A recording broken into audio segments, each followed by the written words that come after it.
لم يتجرع أنصار الخضر الذين كانوا حاضرين في الجابون خيبة الأمل الشديدة التي أصابتهم عقب الخروج من الدور الأول، وهو ما تفسر هذه اللقطة التي تظهر محاولة أحد المناصرين الاعتداء على المهاجم إسلام سليماني خلال إقدام الأخير إهداء قميصه لأحد المناصرين في المدرجات.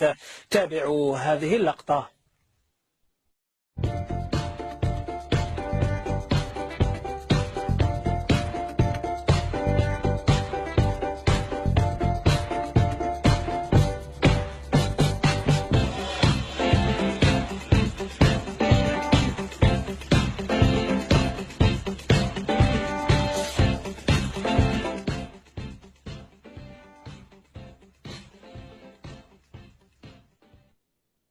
وتابعنا في هذه اللقطة أيضا تواجد اللاعب نبيل بن طالب مع الأنصار الذين استقبلوه عكس استقبالهم للاعب إسلام سليماني، حيث استقبلوا بن طالب استقبالا جيدا بالتصفيقات والتشجيعات، وهو ما يؤكد أن الأمور مكاربة بين أنصار المنتخب الوطني الذين تنقلوا إلى الجابون وبين المهاجم إسلام سليماني.